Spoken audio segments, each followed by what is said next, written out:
The birth of a child is a very exciting time in our lives. I remember when my first child was born. We were in a naval hospital in Great Lakes, Illinois, where I was in the Navy. And when he was born, the nurse handed him to me, and we were walking back to our room, and I pretended to stumble and fall, and she shouted, "That's not funny, Dad." She took the child away from me. Now, you young dads don't do that, because I spent the next week in the hospital trying to convince her that I was worthy to hold that child.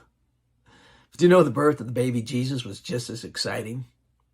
It reads like a love novel. There's this lady who's young, and her name is Mary, and she's a virgin. And she's to give birth to the Son of God. And she's got lots of questions. And then, of course, there's the husband-to-be, Joseph. And he finds out that the love of his life is pregnant.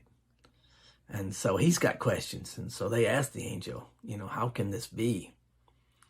And in Luke chapter 1 and verse 37, they're told that no word that God says ever fails.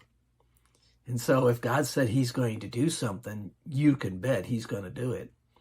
We would say you could take that to the bank. But you know what? Even if the novel ended right there, it'd be a great story. But as the late Paul Harvey would say, and now the rest of the story. You see, this baby wasn't born to live. When our children are born, we dream of the future. We dream of college and marriage and houses and success and all kinds of things like that. But this baby was born to die. He came into the world to save sinners. And the only way he could save sinners was to go to the cross.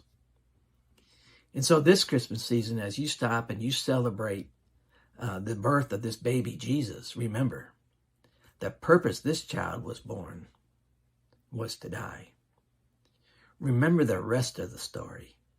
As 1 Thessalonians 5:10 says, whether we are alive or whether we sleep, this child came in the world that we could live with him forever.